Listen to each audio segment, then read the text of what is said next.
Welcome everyone to today's Next Generation Alliance webinar on the topic of the evangelist and the local church.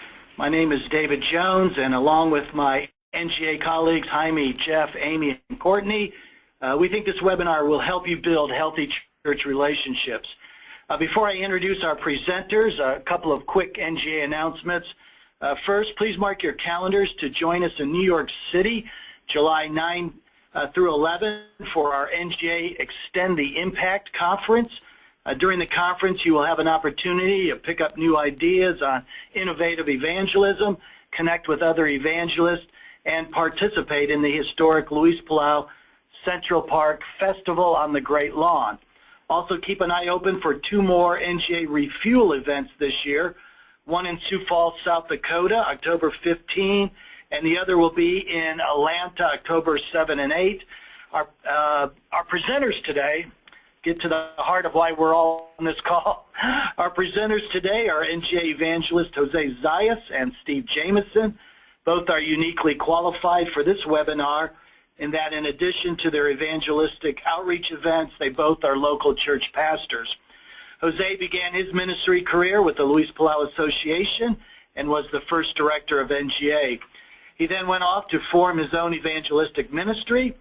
He is active in global evangelism, having led outreaches in the USA, United Kingdom, Europe, and Africa through Jose Zayas International. Jose is also committed to local missions, serving as the lead pastor of Sunset, a Jesus church on the west side of Portland, Oregon. Our second presenter today is Evangelist Steve Jamison, who has done outreach events in 37 nations on 4 continents. He is co-founder of Jammin' Against the Darkness outreaches that feature NBA-style hoops tournaments, music, and a gospel message, reaching especially inner-city youth. Here in the USA, some of our most well-known venues have hosted Jammin' events, venues like Madison Square Garden, Safeco Field, and the Verizon Center. Steve is also the lead pastor of East Ridge Church in Issaquah, Washington. During our webinar today, there will be opportunity for you to ask questions of our presenters. You can send us your questions by going to the tab on the right side of your screen and just click on the questions buttons or the questions icon. Jose, Steve, welcome. And Jose, I think the plan is for you to go first. Yeah, welcome everybody. So glad that you joined the call, and we really just want to be a resource to you. So the thought is, I'm just going to set a bit of the framework and give a bit of background on what I think, as you look at the scripture, the role of the evangelist is in connection with the local church. And then Steve's going to build on that and hopefully give you some resources for your ministry to better connect with what God's doing in each local city and church that you get a chance to serve in. So please send in those questions as we go along, and in the end we'll be thrilled to help if we can in any way. When I think evangelist and local church, I think of my wife. I was blessed, 16 years old. I met Carmen. She was 14, absolutely drop-dead gorgeous. I fell in love. She didn't. But within a few years, she turned around, and we've been married now 21 years. And the reason why I say evangelist, local church, and my wife is because I wonder what our perspective is when we think about what our commitment ought to be locally. So when you think of your ministry, your work, your calling, and then you think about the church, what kind of picture comes to mind? To me, it's the connection in deep relationship, as deep as, if you look at the Bible, as deep as marriage. So Carmen and I, we got married, started working with Luis Palau, traveling around the country, around the world. And we've seen the highs of highs together. Started an outreach ministry together 3 years ago, planted a church together. And we've also seen the lows. For 10 years, we couldn't have kids. And so I get infertility, and I get disappointment, and I've asked God why. We've seen the highs and lows of ministry. No cash, less than no cash, no cash, rough opportunities, burnout, all of that. But we've kept that relationship, by God's grace, strong. And I love my wife today, probably more than when I first met her when I was 16.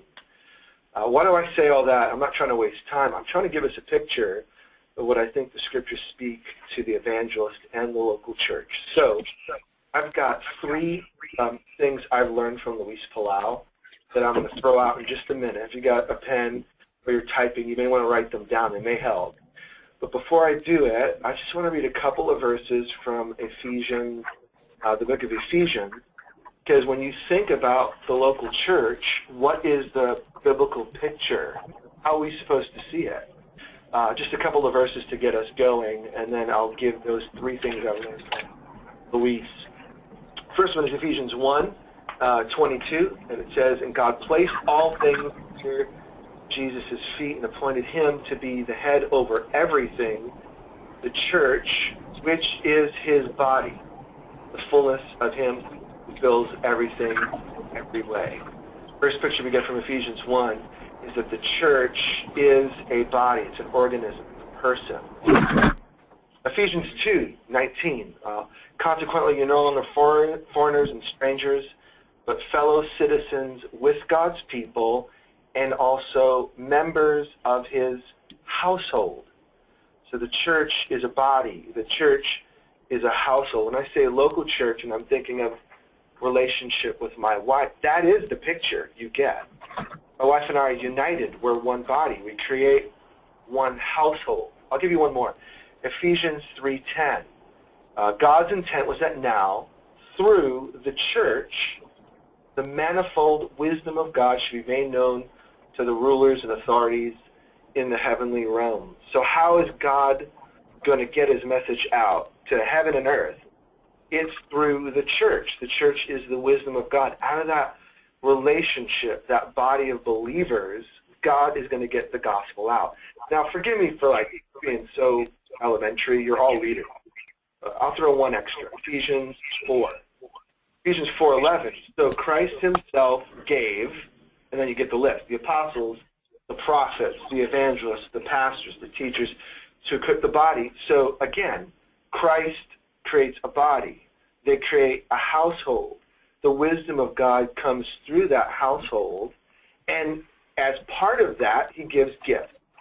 So you are a central part of God's body. Now, we all know that as a framework, but how does that connect when it comes to how I see myself?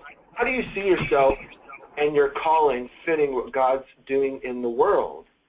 If God's trying to get the manifold wisdom, the gospel, out to the world, how does he use you in the local church?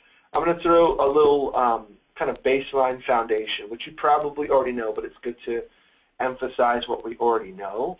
There's a difference between the big C, church, that is all the body of believers, and the little c, the local expression of the church.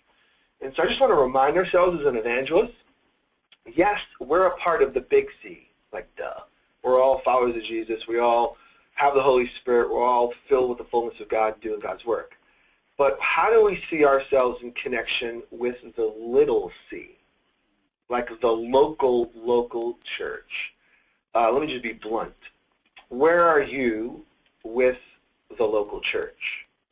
Like, do you see that, like, the core of who you are and what you're called to do as an overflow of your connection to the body? Like, there's the big C. We're all a part of that. We know that. But do we see that our primary function as leaders, which apostles, prophets, evangelists, pastors, teachers, they're all just leaders in God's body. Do we see that God wants to overflow what I do starting from my connection to my local church? Like I said, three things that I've seen from Luis Palau, lived out, not just theory. Number one, love your local church. Love your local church. I've known Luis Palau for 21 years. I've had the privilege of seeing him behind closed doors, in hotels, on planes, traveling all around the world. And I will tell you this. He spends most of his time away from Cedar Mill Bible Church. That's his home church. But he loves this church. He's raised his 4 kids in this church. He and his wife have bled and served this church. Now, it's not the same for everybody. But for Luis, he has been part an active part of the same local church for decades. The church that sent him out on the mission field before he started his evangelistic organization, he's a part of now. Last Sunday, Luis Palau was preaching in his local church. Over the years, he served as an elder. His sons, you want to see the fruit of what he believes, his sons have been leaders in his church. His son Kevin has been an elder in the church. Andrew, who's part of the preaching team here at the Palau organization, is on the regular preaching rotation in the local church. The church helps fund the Luis Palau ministry. My point is, there's a love relationship that is so deep that I think that what God's doing around the world through Luis Palau and their team is an overflow of his love and affection for his church. Now, he understands the frailties. He's not blind. He knows the ups and downs. He's seen pastors come and pastors go. But when you think about your relationship with your local church, where is your commitment level? Where's your heart? Do you see that part of the framework of what Jesus has called you to do is to bless and serve, not just the church, because everyone says I'm part of the big C, but no, I'm a part of the little c. I think that God can increase all of our effectiveness, beginning with the foundation. And until we love the church, like I love my wife, I'll do anything for my wife. Until we see the church, God's people, as the people that we love, that we're committed to, even though we travel, even though our ministry is broad, it's out of the overflow of my commitment to my local church that actually gives me the right and the platform. So when Luis Palau speaks to pastors around the world, he's doing it with authority because he's made his commitment locally. Secondly, serve your local church.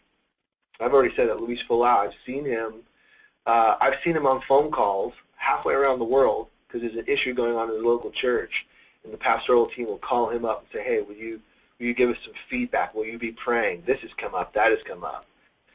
So even though he's got a global outreach, he makes room to serve his local church. They've got a new pastor there. He loves him. He's spending time with him. And although he knows the ups and downs, and he knows the baggage, and he knows some of the shortcomings, he's chosen to give deep roots into the church. So I just would encourage you, if you love your spouse, you're going to serve him, right? And that's why at the end of Ephesians 5, he can say Christ, our connection to the church should be like husband and wife. And so husbands, love your wives like Christ loves the church.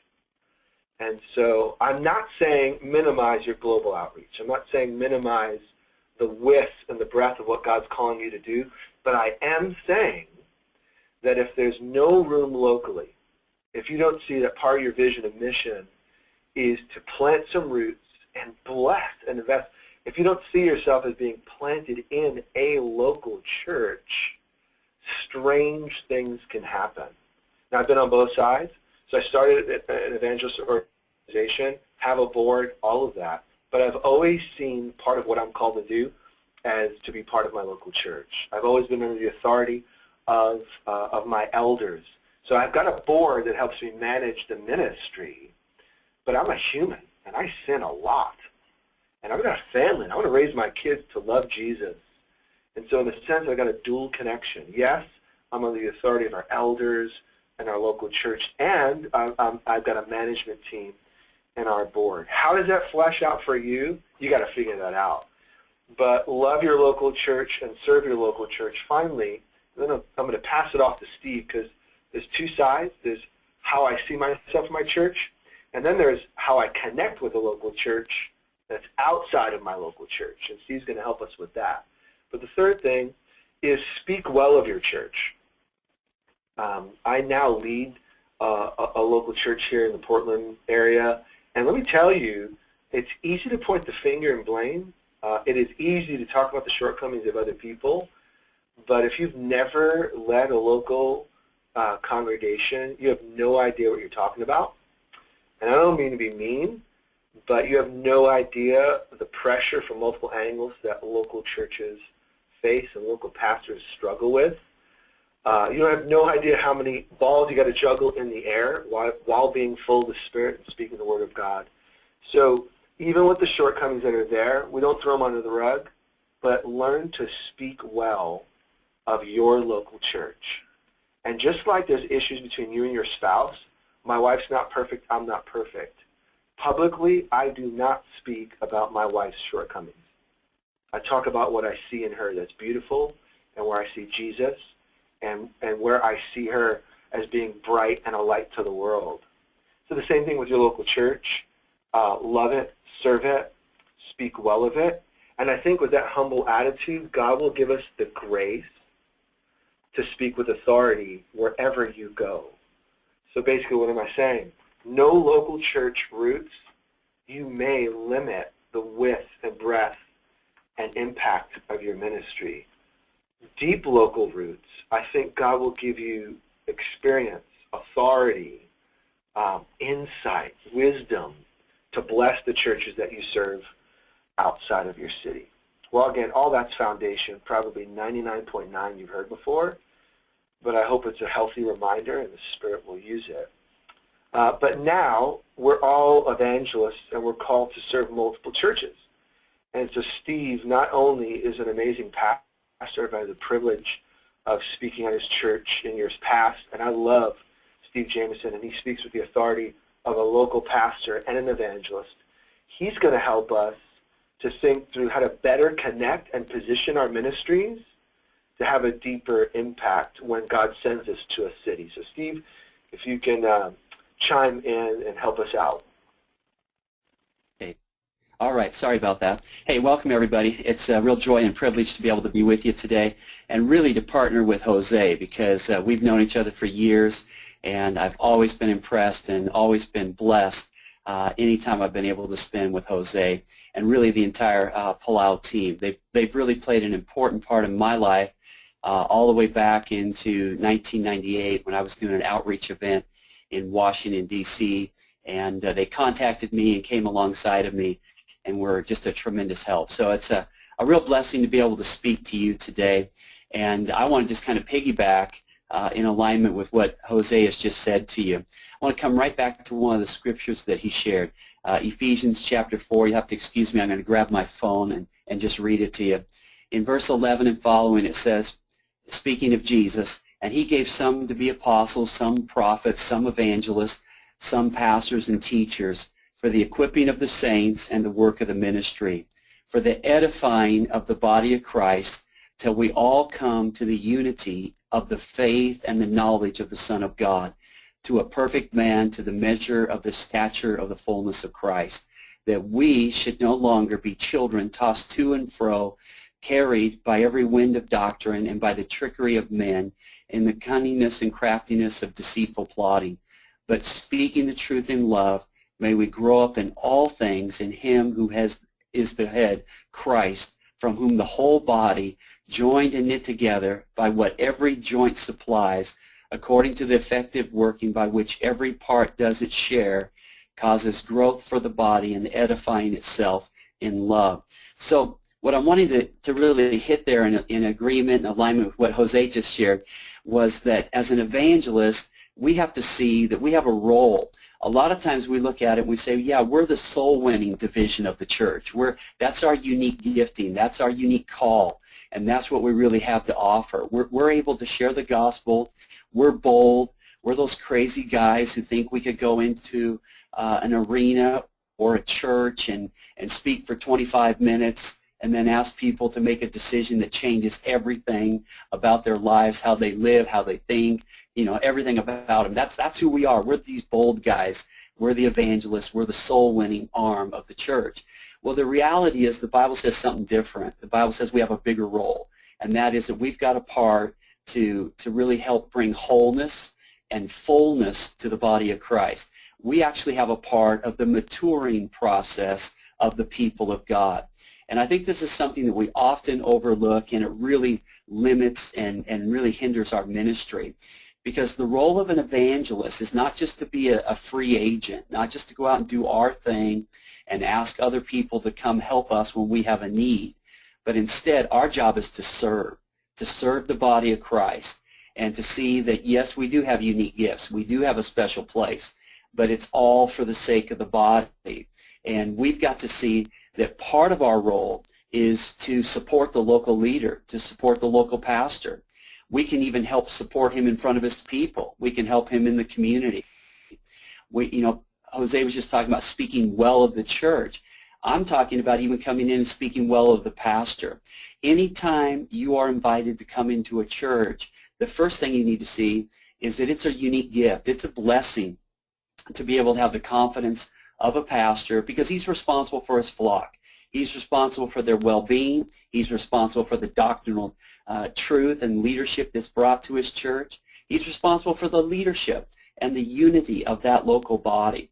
And that's why evangelists, I think, have had real difficulty, is that there hasn't been enough of just bond, a partnership, where pastors feel like, wow, I want an evangelist in. This year, how many evangelists can I have in my church? Because every time one comes through, the church is strengthened. Every time an evangelist comes and we partner with them, the ministry, the faith that they have, the respect that they have for leadership, it is elevated. It all goes together. We are a better church when an evangelist comes to us. So you got to ask yourself, how many times has that happened in your ministry so far? And do you support the pastor? Do you support that local church? Most of us in ministry, I've had an interesting journey along the way.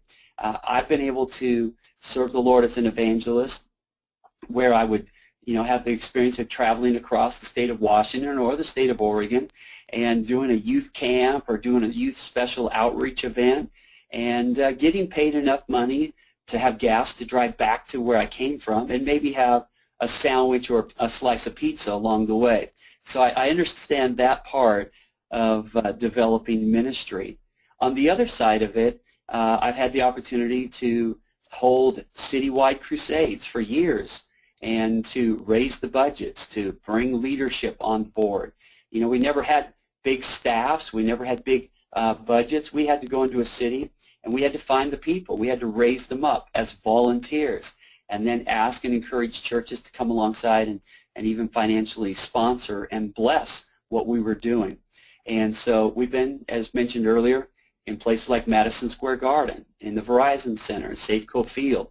So these were some big events and really were used by God in some great ways. But the whole point of it is that we are partnering with the local church. We use tickets to come to some of these events. The reason why we do that is we want to empower each local church. And I think this is so important. If you're doing a local church or if you're doing a community-wide thing, you have to understand every church, every pastor is concerned, yes, with their city, but honestly, more importantly, with what they're called immediately to do, and that's build that local church. So our job as evangelists is to be able to support them, to be able to look and see through the lens not of just our own agenda, but to see through the lens of what is this pastor doing, what is this church doing, and how can we add value, how can we make it better, what they're doing. And this is really an important part of all of our ministries. And when I would go into a local church, often I would preach Sunday through Wednesday. I would go in and do public schools, and then we would invite families to come out to the evening services. Did that for years. Today I think we need to understand the church is changing. Schedules are changing. The demands on people are changing. Not only the demands, but their choices with elite teams and all the places that people have their kids in athletics, and then it's in the area of advanced music, and it's all these different places that people have their kids invested. And so they're traveling. You know the story. It's one place after another. It's a full-time job just to get the kids where they're going. So a lot of churches have shifted away from bringing in outside evangelists and doing week-long events or even 3 or 4 day events. And I think we have to understand how the church is working today. And I think even beyond that, we have to understand even the dynamics of the churches that we're partnering with, because there's a huge difference. Tim Keller, the pastor of Redeemer Presbyterian in New York, has said that the difference between pastoring a church of 400 people and pastoring a church of 2,000 people is a bigger difference than if you were to switch denominations. So there's a big difference in the sizes of churches and how they operate. And so in order to be effective in today's evangelistic world, you and I have to understand the dynamics. Smaller churches, there's smaller opportunities, but there's still great opportunities. A smaller church has more flexibility. Smaller church usually doesn't plan as far out or have the restrictions of a mid-sized to a larger church. Just think about it in this term. Every segment going from a small church to a mid-sized church to a large church and then off to a mega church. With every different status that we talk about, the planning gets deeper, the planning gets longer. Smaller church, it's like a speedboat. They can make a tighter turn, they can make adjustments, they can do what they want to do. A large church, particularly a mega church, it's like an ocean liner. It's like an oil tanker that takes 5 miles to stop because it's got so much momentum. And we have to understand that.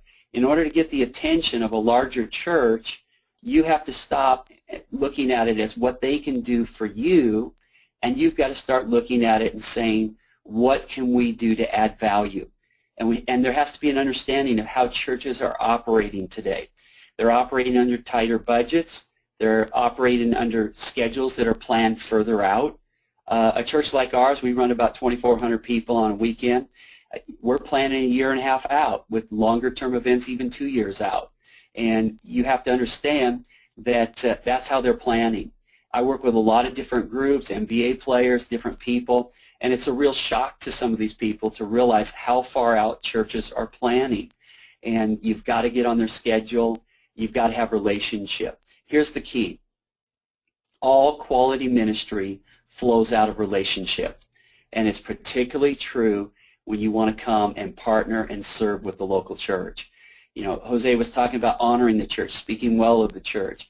The other part of it is having real relationship with the church. I think that's why it's important for you to base out of a church, for you to be known in a church. I think the highest recommendation that you should ever receive is what you get from the church where you actually attend, that pastor. A lot of people overlook that. But boy, there's amazing doors that come because you have credibility. How do you get credibility in a church today? There's only one way. It's relationship. It's somebody either knows you or they know somebody who has already had you minister with them. And it's word of mouth. I mean, there's not a whole lot of evangelists that are getting a whole lot of positions or a whole lot of opportunities because you've advertised somewhere. It's word of mouth. It's the quality of your life. It's people knowing your integrity, knowing that you deliver on what you say. You live what you say you believe. So when we look at our role in the church and we realize, you know what, we're more than just that one narrow little piece. We're more than just the soul-winning arm of the church. We have a part of the maturing of the saints. It's one of the reasons why one of the big lessons I learned from Luis Palau, what I learned from Billy Graham team, is that when they come into a city, they always specialize in teaching, training, and equipping the local churches. They bring in friendship evangelism. They talk about how you can be a part of your local church, how you can serve. They talk about how your skills and your talents can be used. They teach you to honor, even tithe and give to your church. You know what? When pastors see that you're there to build the church, you're there to support their work, that what they're doing is enhanced because you're there, then they're going to want you there. They're going to hire you. They're going to bring you back year after year. And so here's the other thing I think is really important for us to see. Today's world is streamlined. All of the churches, Simple Church is a big book on the market for churches today. And it's all about how can we simplify our schedule? How can we pare down all the meetings and all the different places that we're asking people to go and to be involved with? We're streamlining our weekly schedules. I mean, even though there's a million different points of ministry, that's what we're trying to do. We're trying to streamline the pathway. What do we want somebody to do when they come through the door of the church? How do we want to disciple them, connect with them? How do we want them to serve? We're trying to talk about flow charts today. We're talking about job descriptions that are 1 or 2 paragraphs long. That's what we're talking about inside the church. How can we empower people, give them bite-sized roles, bite-sized pieces that they could serve and they could grow? So as an evangelist, I think the key to success is to see the local church for what it is. The local church is the bride of Christ. It's his pride and joy. And our job is to serve and to equip and to empower that local church. We're to partner with the pastors. You can have a unique place. When I was on the road traveling, I always saw half of my job as just being supportive to the pastor. A lot of times they'll take you into a place of confidence, and they'll tell you what they're struggling with, the things that they're having difficulty with. There were so many times when a pastor would say to me at a larger church, hey, I've got difficulty. I've got a youth pastor or children's pastor, worship pastor that really doesn't understand teamwork or doesn't understand unity or doesn't understand authority. How about if you go to lunch with them or go to dinner with them and just plant some seeds into their lives? I've had pastors say, hey, can you come and talk to my board about unity? So if you see yourself as serving the local church, then the local church is going to open up the door for you. If you understand the planning, if you understand the schedule challenges that the local church is facing, then you can address that. You can speak to that. You can say to a pastor, hey, I understand the demands that are on you budget-wise. I understand the schedule demands that are upon you. And then talk about what you do have to offer. Think through the lens of the local church having 52 weeks to minister. They have 52 opportunities. They have a set budget over 12 months. How can you come in and enhance those 52 weeks? How can you enhance the bang for the buck, so to speak, in the budget for 52 weeks? How can you partner with what they're already doing and make it even better? Do you have a ministry that you could partner with young couples? I'll just tell you this, pastors all over the place are looking for people that can come in and help them do marriage ministry, come in with some comedy, come in with some great teaching. There's always an open door to come in and to partner with youth ministry and how you can enhance. If you skateboard, if you do basketball, whatever it is, music, there's incredible opportunities. But you've got to stop looking for the church to come do your event and for your event to be a tool in the tool bag of the church. Whether it's citywide, when we were going to an arena, we wanted to do tickets, and we would ask churches to sponsor blocks of seats. And instead of just saying, hey, can you take an offering, can you bless what we're doing, we're saying, hey, this ticket is a tool. This ticket is an invitation tool for your church. It's a way that you can make this event your event. Your people bring your friends. Your people even sit together. Your people even walk and help lead each other, others' friends to the Lord. And when you're driving home or you get to the church, you even help with follow-up. So it's an incredible place. And I think it all comes down to, do we understand how the church is really functioning today? Do we understand our role? And I would say this as well. We need evangelists more than we've ever needed them. Our country is in a downward spiral. Our world has incredible needs. And I would just say this, we need that evangelistic arm more than ever. And it's tough right now, and I know it's tough. It's hard to get into churches. It's hard to even get a pastor on the phone, and I know that. And what I'm saying to you is, know who you are, know what your unique gifts are, see through the lens of what the church needs, and then show the pastors in quality, printed materials, get a quality website, and then get some good endorsements. Send a pastor a link with just even 5 to 6 minutes on a video where you have 2 or 3 pastors that you've ministered with who can just say a quick endorsement to you. They can say something like, hey, you know what, we were working to try and do outreach with our youth, or we were trying to do young couples, or we were trying to do all church, and this person was able to come in and this is what they did for us. And boy, did it make a difference for our church. If you can get just 2 or 3 endorsements, you don't need to try and, brag on yourself or overdo it. Just speak the truth, have quality programs, give opportunities, give even a drop-down menu of some of the things that you could do while you're in a local church. I would offer them everything from, I can do a seminar during the day for people who can come, parents, whatever. I'll do a parenting seminar during the day in between school assemblies. I'll speak to your board. You can have a dinner for your board before our main services. Just offer yourself. When you really understand the church and you come to bless them, you come to serve them, you're going to find they're going to love you, they're going to talk well about you, and they're going to open up amazing doors, and God will take you places that otherwise you would never be able to go. So the church is really the bride of Christ, and it is the engine of all ministry. And if we can really get that into our heart, you'll see amazing things in your ministry. So I'm ready, Jose, for you, and any questions you guys want to bring to us. Thanks, Steve. Dave Jones here again. Special thanks to Jose and you. First question, what specifics can we evangelists do to support, encourage, and serve our local church pastor? I'll give a couple of things because I've done, like Steve, both. I've been full-time traveling and now leading a church while traveling. Offer yourselves humbly. So if you're a quality speaker or whatever you do and you can serve the church, what I offered with every church wherever we lived and we're a part of is, hey, I would love to come in, and if I can give you a break at a time that makes sense for you, and whether it's talk about evangelism or if you're in a teaching series, I would love to join you in that series and maybe plan together and study together. Anything that's going to bring a strong relational tie that says, like, I'm not asking for anything because we raise support for our ministry. Like, I'm not asking for an offering. I'm not asking to get names from the church on our list. I just love you. I love what God's doing here. And I want to see our church grow.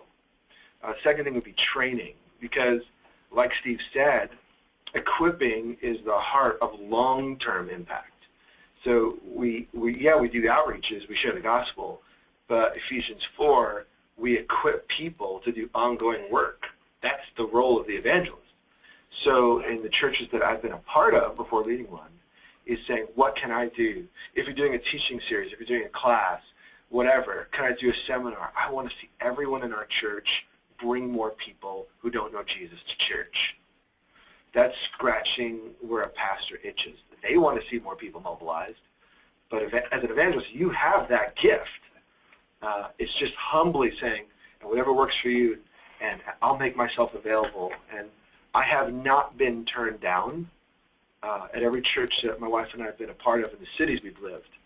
I've always been on the teaching team in our church. Non-paid, not throwing a bone about what we do outside, but it's just part of who we are. Yeah, and I would just jump in there with that too, Jose, and that is that when we have people in our church who are quality evangelists and people that are serving, we want to bless them. We open up office space. We, financially get behind them. I think there's a lot of pastors. It's all about relationship. If it's all just a taking relationship, that's never going to win. All quality ministry flows out of relationship. And here's the other thing I would say is that I was talking about before I had my little technical glitch, so I apologize for that. But I would say this: pastors are looking for quality evangelists. Yeah. I have people ask me all the time, okay, do you even know some quality evangelists? And I think about Jose, I think about Andrew Palau, Luis, and these guys. But I'll just say this: pastors would love to know 5 guys who would be in their toolkit that they could say, hey man, if I need a marriage person, if I want an all-church event, if I want a youth event, these are guys who are going to bless us. We've got confidence in them because they're going to come prepared. They're going to do a great job preaching the word, but they're also going to strengthen us. They're going to back us up. They're going to lift up the church. They're not going to be in there bad-mouthing. There's nothing worse than being on a platform and having the guy speak and be talking bad about the church or pastors that are off the rails, and you're sitting there going, gee, why did I bring this guy in to talk? You want somebody that's positive. You want somebody who's speaking the Word of God. You want somebody who can equip your people, and you're going to find doors will open for you.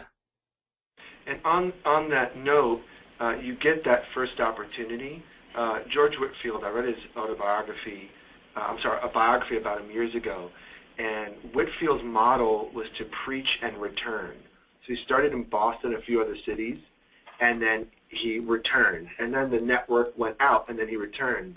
And the network got broader. Before you knew it, he was preaching all up and down the East Coast when it was still a colony. So if you serve that church well, they will want you back, and or they're going to be in a pastor's meeting and talk about, man, it was so good to have whoever you are in, and we were strengthened. They're going to be your best friend. So serve that church well, and don't see it as a one-off.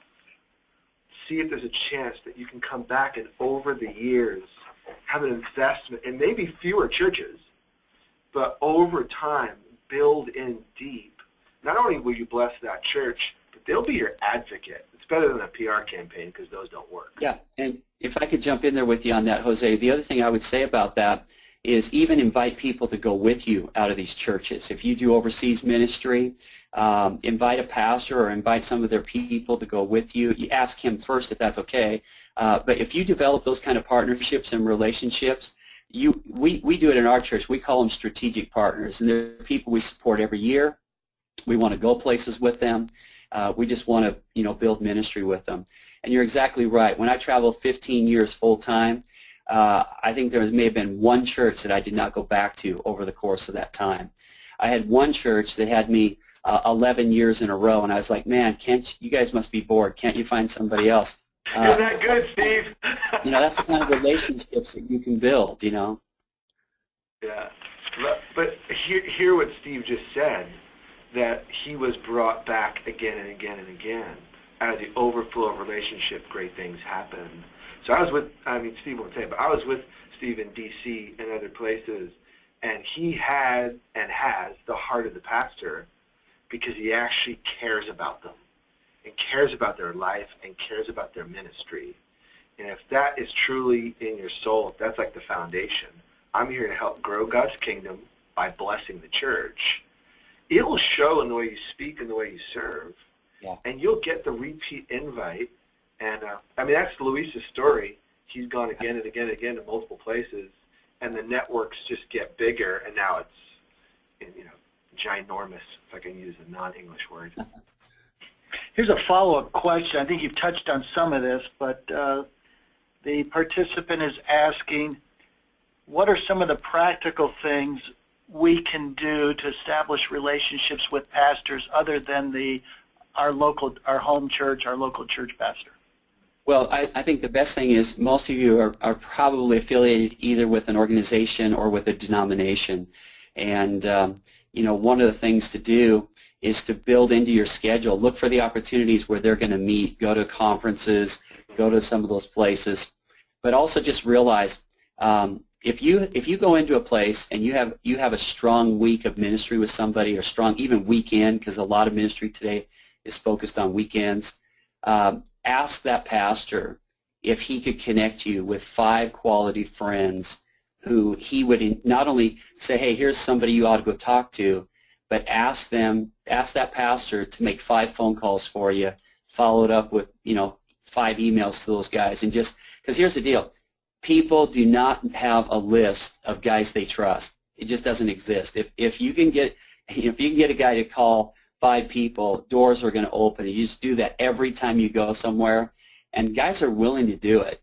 And you just build your connections. This sounds small and very old school, but old school sometimes works. If there was a strong connection where you were there that weekend, a handwritten note that just said, not asking for anything, but something specific. While I was at your church, this is what I saw. Man, I'm just so thrilled to serve with you. Leaving a good taste in the mouth. So what happens after the event? If you just move on to the other one and forget about what happened, you could miss out on that multiplying opportunity that Steve was talking about. So get it in your filtered system of, when I leave, what's going to be the last taste? Like in a great restaurant, it's the last taste that matters. Whether it's the dessert or the last bite. So what am I intentionally going to do to leave a mark of blessing? I've in the past have sent flowers to that assistant that really helped me out. Thank you notes to a few people that I met along the way. And that personal touch, Luis Palau still does that. He gets it on his recorder or whatever and makes notes to his assistant, who sends out all of these notes. And it may seem old school in the e-world, but when you get that personal touch, it does leave a good mark. Anyway. Okay, it's interesting. Several participants have asked this question. How can we elevate the office of the evangelist in the local church and reestablish the credibility of the evangelist? Nice loaded question. Yeah, but there's only one way to build credibility, and that is action. That's just flat out living up to setting the standard.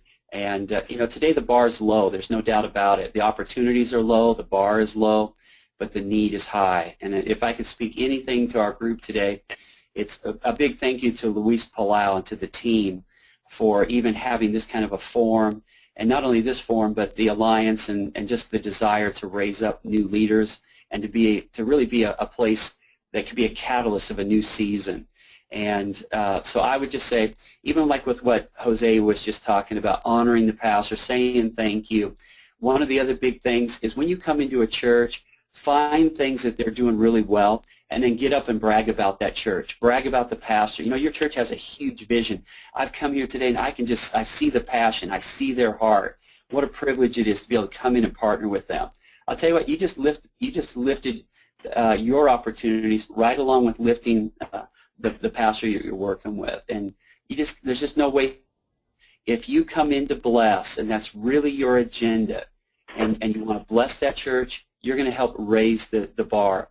Like I said, if you're blessing the local church, they're going to want you. Word of mouth is the greatest tool that you could possibly have. And if you just come in and you're not arrogant, but you're just an incredibly nice guy, and you come well prepared, when you get up and preach, it's obvious you've been in the presence of God, because you can't lead anybody where you're not. And pastors are going to be the first ones to see that. And they're looking for people who are humble, coming in with a servant's heart, willing to roll up your sleeves and get a little dirty, not be a prima donna, but really come in and serve the church. I'm just saying, there's an open door today for quality people, and that's how you change the whole tone. Well, even Luis Palau, in between the big things he's doing, is preaching evangelistic events in local churches and seeing massive fruit to verify what Steve is talking about. So a couple of things. There has been a cultural shift, whereas 50 years ago, when Billy Graham was in the highlight of his ministry, he was the voice everyone was looking to. So if you said you're an evangelist and people are thinking Billy Graham, like you're a stand-up guy, well, the culture has changed. And if anything, people are looking more to local church pastors as the visionary leaders for the Jesus movement in the U.S. But that is okay. You just need to know there are plenty of ministries that are honoring Jesus, doing evangelistic work, and helping to set the tone for the next generation. So we don't see it all, but I know a lot of the guys in NGA, and there are a lot of people, men and women, making a kingdom impact and paving the way of quality, Jesus-centered, humble ministry that you can build on, but you have to build. When I first started, Luis Palau said this, and I found it to be true. Jose, I can open the door for you, but you have to walk in it. Yeah. And hear that. God will open a door for you. A friend, a pastor, another evangelist will open a door. How do you gain that spirit of credibility? It's by action. And when you serve in a Jesus-like way and do your part, no more no less, it's going to slowly build that brick on brick of a foundation. So the days aren't as great as the glory days of Graham or whatever, but these are the best days. So build where Jesus opens the door. I think we've got to really understand the dynamic, like you're talking about, Jose, and it's the compression of the schedule, where it used to be week-long, 2-3-week crusades. Now it's what is the church doing on a weekend. So we got to understand, you got to come in and be able to really bring bang for the buck into a weekend and make a difference. Go, instead of fighting against where the church is, go with it. Why is it that more pastors, I do this myself, you invite other pastors to come in and speak key events more than you do even outside evangelists? The reason for that is because if you're a pastor of a megachurch, most likely you're going to go bring in a pastor of another megachurch to come in and speak, because that guy knows the pain you've gone through. That guy knows the demands. That guy knows the pressure, and he's going to be there just to add value. You're not going to have some guy that's got his own orbit, his own agenda, and that's why there's a diminishing door. There has been for evangelists. But you got to see the days are also flipping back and changing again with ISIS, with fear, with the things that are happening. We're seeing our country go in a wrong direction. this is the open door for the evangelist. Seize the moment. Come in through relationship. Come in ready. And prepare yourself. Get excited. Don't have a negative view of where you are, what's happening, because the days of evangelism are coming back, and they're coming quickly. Here's a question on that, the last topic. A couple of the participants who do citywide outreaches are asking, why is it so difficult to mobilize churches for citywide outreaches? Do they not see value in what we do? I hate to hog the airway here for a second, Jose. Sorry, I'll try to be brief. I just think there's got to be bigger vision. I think when you do citywide, you've got to be able to go to the pastors and you've got to show them how this is going to become their event. How can they benefit from being a part of something that's going to touch the community? The other thing I think is people are ready right now. There's a lot of fear, there's a lot of anxiety of what is going to be next on the world scene and even in our own declining culture.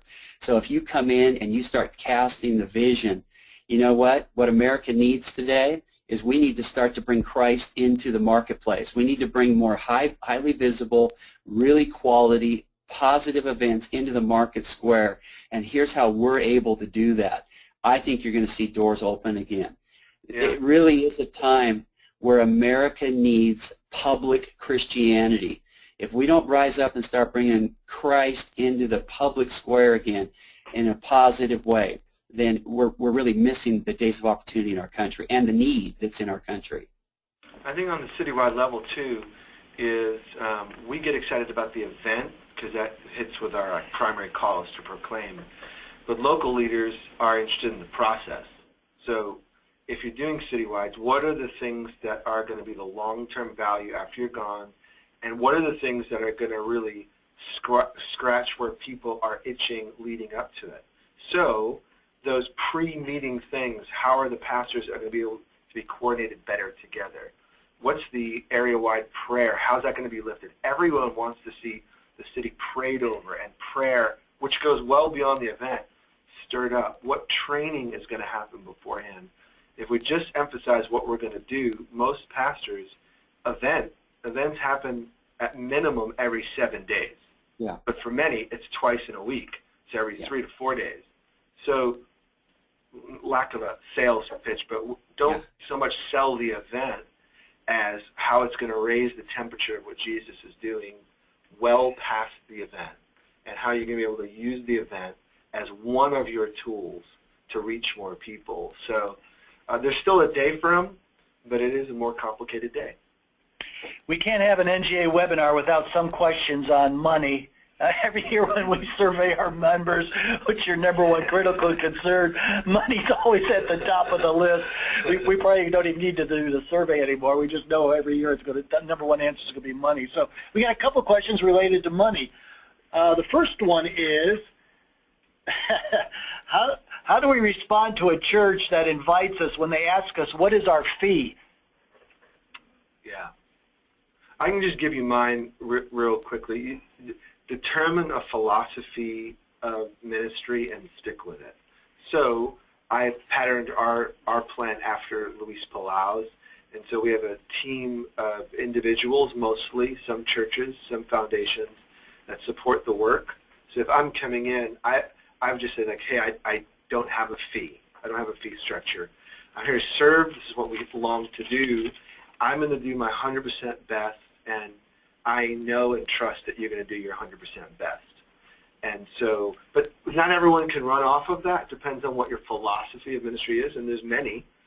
So going into a church, I've never looked at that as a need for us to continue fueling forward. And because of that, have been a little more freed up. So we have individuals supporting us to be able to go do that work without any expectation. If you can't do that, then you just have to work within your system. As much as you can get partners with you to support what you do and bring that consistency, so you're not preaching for the paycheck, the more you'll minimize the temptation and the stress level. But Steve, there are multiple approaches. What have you done? Yeah. I think that first of all, pastors want to hear that your heart is there to serve, And we all understand it takes money. And so again, you got to realize what size of church are you working with. And I would say this to you: don't be afraid to trust God at a small church. Some of the biggest offerings that I got were at a smaller church where you just would not expect it at all. And then I've gone into mega churches where you're thinking, wow, these guys could really help me, and they don't. And you could just walk away really discouraged. I mean, so it's either way. I think that the whole key is to be upfront. And, what we would always say is, you know what, we go to all sizes of churches. We go to small, medium, and large, and we trust God in every situation. And so there's only one thing that we ask, and that's that you would do your very best. And our commitment, just like Jose just said, our commitment is we want you to know we commit ourselves to bringing our very best into your church. And if you'll just do your best, we'll trust God. We believe God for that. And then be really clear on the other things. Get in writing. Okay, they're going to do a love offering for me, or they're going to do an honorarium. I think it's good for you to ask them and say, so how would you like to proceed? Ask that question to the pastor. What are you guys most comfortable with? Do you prefer to take an offering, or do you prefer an honorarium? How do you like to work in this situation? And so that's what I would do. I think that's a God-honoring thing. You're even talking to them as an authority, and you're honoring them. I'd always call them pastor, even though I may know these guys. I'll say, hey, pastor, how would you like to handle this? What would you think would be the best for your church? And when you put it in those terms, usually people are more generous than if you're saying, well, I need X amount of dollars or we don't come, and I got my entourage and all this. Those days just don't fly very well anymore. Okay, our second money question, I think it's more a comment for you to react to. It's frustrating for us when we see our home church financially supporting people and activities that are not missional, and they don't see what we do as evangelists in reaching the lost as worthy of support. I'm going to be mean in Christian love. The question, the way it's phrased, shows something in the heart. We're servants of Jesus, and we're called by Jesus to do the Jesus work. So Matthew 7:1 is real clear. Be careful when you judge. So maybe find out what those other ministries are and why is it that that's a passion for the church. And then present lovingly why what you're doing is in line with the overall vision of the church. As long as we're like, why, them, that's an uphill battle. So I hate to be mean, but love you. Yeah, I think it's all about relationship again. You just can't get away from that. It's all about relationship.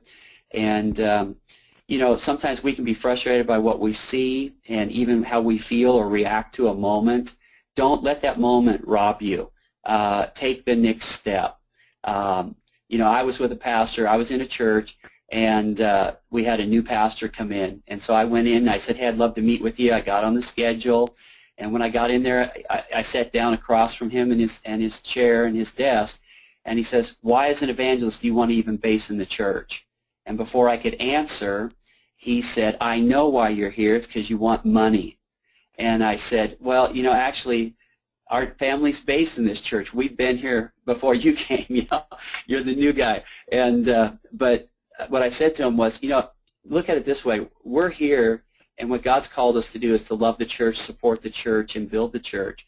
So if I was just off on my own, out preaching on the street corner, and I won somebody to the Lord, I might say, okay, I'm here for 3 more days, so come meet with me. I'll tell you everything I know about Jesus. But on the 4th day, I'm going to Alaska to preach, or California. So hey, I hope you can make it. Do the best that you can. I said my job as an evangelist is to build the church and to take somebody that we're able to minister to and help plug them into the body. And him just hearing that from me turned his whole opinion. And he ended up being somebody who sponsored us monthly. Opened the door. I would preach in that church with him. And it was all about just, loving them enough and sitting down. I would suggest take your pastor to lunch, take him out golfing, do something that shows relationship with him, and then say, I'd like to just share with you a little bit bigger picture of what we're doing and how we're even looking for some strategic partnerships. churches that can help us build this ministry. And I'd love for you to consider maybe our home church being one of those strategic partners. You frame it right, you come in the right way, give a good presentation, be well prepared, and truly come in a spirit of what you want to see your relationship be, and I think God will help you. Great. Otherwise, go to a different church. Hey, go to Steve's church, move to Instagram. One final question before we close, guys, and this has been excellent. Thank you. How can we evangelists help local churches equip Christ followers to be effective witnesses? Go ahead, Jose. Yeah, well, I think it depends on your calling. Because this is our specialty, I would encourage you to be a specialist. Be super aware. Bring value, because a pastor is hitting on so many areas of discipleship to Jesus. They're not just thinking how to get people in. It's how to grow people, how to care for people, how to rebuke and shift where people's thinking has been off. So there's so many, they're more generalist. So add value. What is it that you can bring to the church that's going to awaken people to the thing they can't get otherwise? So do like Luis Palau's done. Be a lifelong reader. Be really up. Don't bring last decade's seminar. Know the newest info. And if you add that value, a leader is going to want you in their toolbox, so to speak. They're going to see you as the guy who brings something that's going to be of help to them, and they can trust that you're going to push people along in the same direction. But it depends on what you're called to do.